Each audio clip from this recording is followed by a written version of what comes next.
안녕하세요. 카지노 하는 소희입니다. 중국 사람들은 자타가 공인할 정도로 도박을 즐기는 민족입니다. 특히 마작을 유난히 좋아하는 중국인들은 남녀노소를 불문하고 툭하면 밤을 새울 만큼 마작을 즐긴다. 오죽하면 마작이나 도박을 생활의 일부로 생각하고 있을 정도입니다. 개혁 개방 이후 상당한 경제적 성취를 이룬 중국 당국은 당 간부들의 원정 도박 때문에 지난 10여 년간 많은 고민을 했다. 당 간부들의 부패 원인이 대부분 원정 도박에 의해 발생되는 것으로 분석하면서 나타난 현상입니다. 이 때문에 중국 정부는 해외 원정 도박 등 도박 사범에 대해 최고 사형에 처하는 등 도박 사범에 유독 강한 처벌을 하고 있습니다. 경제 전문지 중국경제주간은 지난 2009년 11월 중국인들이 해외 원정 도박과 인터넷 도박, 비밀 복권 등을 통해 해외로 유출되는 도박 자금이 연간 6천억 위안이 넘는다고 보도했었다. 인민일보가 발행하는 이 주간지는 해외 원정 도박은 중국 관리들의 부패의 온상으로 변질됐다고 강조했습니다. 장중하이 전 춘칭시 선 전부장 등 수많은 관리들이 중국인 큰 손으로 이름을 날릴 정도로 외국에 소개가 되는 등 도박 사범에 대해 중국 관료들은 예민한 반응을 나타내고 있다는 것입니다. 도박 사범이 급증하자 2003년 중국 공안부는 도박 범죄를 소탕하기 위해 중국 접경 지역 7개 상정부 공안청은 도박 사범 소탕 작전을 펼쳤습니다. 그래도 도박 사범이 줄지 않자 이듬해 2004년에는 중국 건국 이후 처음으로 공안부, 공산당 조직부와 선전부 등 당과 정부 17개 부처가 합동 단속을 실시하기도 했습니다. 2000년대 초중반 일부 중국의 고위 관료들이 북한 낮은 선봉 경제특구에 외국인 전용 카지노와 마카오 등지의 카지노를 이용하면서 심각한 문제를 일으켰다. 관료들은 게임에 필요한 돈을 공금 횡령 등 모두 부정한 방법으로 조달했기 때문입니다. 강원랜드는 지난 2005년 내국인 돈만 턴다는 비난을 덜기 위해 처음으로 동남아로 눈을 돌렸다. 동남아의 큰 손 고객 유치를 통해 외국인 고객 유치에 대한 실적을 홍보하고 싶었습니다. 홍콩과 말레이시아, 인도네시아, 태국, 싱가포르 등 동남아 화교가 그 대상이었다. 그러나 외국인, 그것도 화교 등 큰 손 유치는 홍콩 등 동남아의 외국 지사도 없고 강원랜드에 전문 인력도 받쳐주지 못해 아무런 성과를 내지 못했습니다.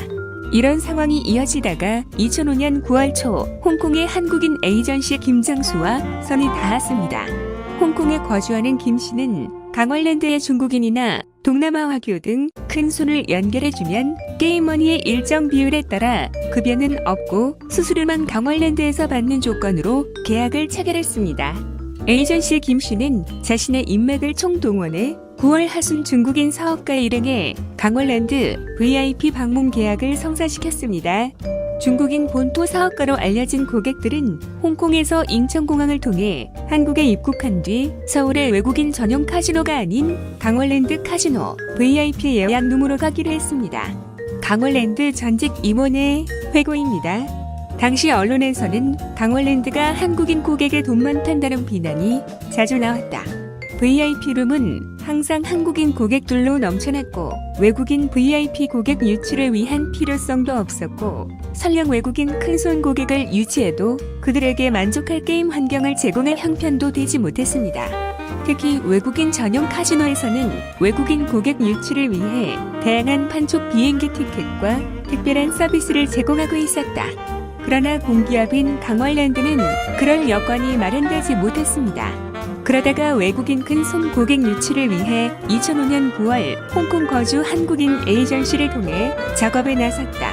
우리는 여러 상황에서 외국인 큰 손 고객 유치에 불리했지만 한번 해보자는 의욕이 넘쳤습니다.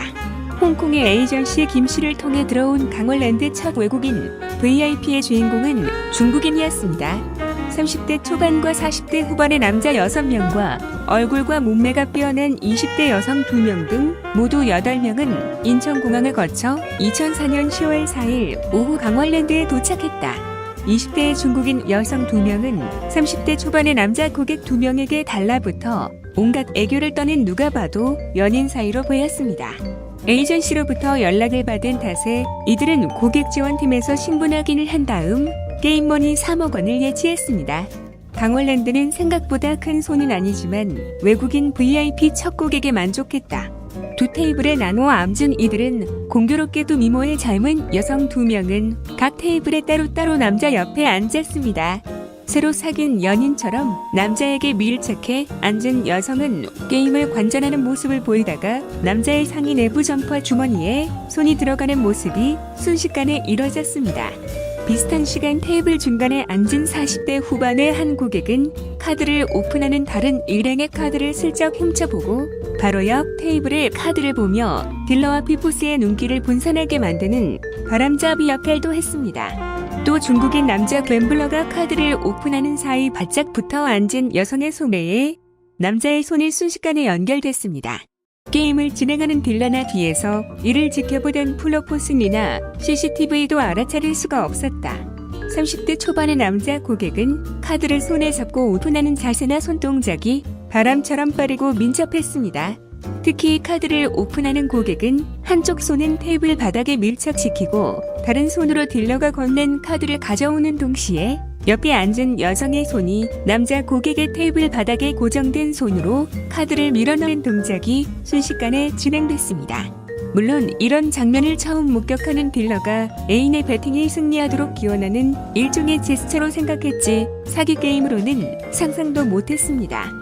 여성의 손이 카드를 오픈하는 순간 옆에 앉은 남자의 점퍼 내부 가슴 부위에 손이 들어가거나 테이블 바닥에 고정된 손을 오가는 동작은 역시 민첩했고 여성의 손에 카드 한 장이 들려있는지는 생각할 수가 없었습니다. 당시 여성의 지나친 행동은 친밀한 사이의 남녀가 게임을 하면서 과도한 애정 행각을 펼치는 것으로 보일 수도 있고 아니면 남자가 게임에서 이기도록 기원하는 행위로 생각했다.